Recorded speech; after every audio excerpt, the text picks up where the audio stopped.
ZK SMC02 හතරවෙනි video එක. ඉතින් අපි බලමු ප්‍රෝග්‍රෑම් 3. ප්‍රෝග්‍රෑම් 3 එක. ප්‍රෝග්‍රෑම් 3 එක මෙන්න මේ විදිහට අපි සෙට් කරගත්තා.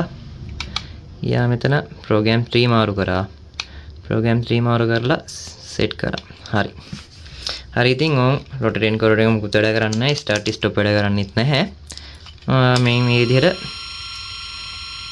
CCW එකපාරක් බටන් එක ඔප්පුවාම මෙයාව එකම දිගට ඔන් වෙලා තියෙනවා. ස්ටොප් එක මේකෙන් දුන්නේ නැත්නම් මේ බටන් එක ආයෙ පාරක් ඔබා ස්ටොප් වෙනවා. මේකේ ඇවිල්ලා කලින් මෝඩ් එකේ වුණේ බටන් එක ඔබාගෙන ඉඳි ප්‍රෙස් කරන් ඉන්නකොට තමයි එයා කැරකෙන්න ගත්තේ. ඊට පස්සේ දැන් මේකේ පුළුවන් අපිට බටන් එක එකපාරක් මේ පුෂ් අප් කරපුවාම මෙයා රොටේට් මෙයාගේ අදාළ පැත්තට කැරකෙන්න ගන්නවා. මේ විදිහට තමයි ප්‍රෝග්‍රෑම් 3 එක වැඩ කරන්නේ. හරි මෙයාව නැවතුවා අනිත් පැත්තට ඕම්. ඒකේ ස්පීඩ් අඩු වැඩි කරලා දෙන්නේ. මෙයා මෙහෙම කැරකෙද්දී අපිට ස්පීඩ් එක අඩු වැඩි කරගන්නත් පුළුවන්. හරි ওই විදිහට තමයි ප්‍රෝග්‍රෑම් 3 වැඩ කරන්නේ. අපි හැමෝම ප්‍රෝග්‍රෑම් 4 වලින් thank you guys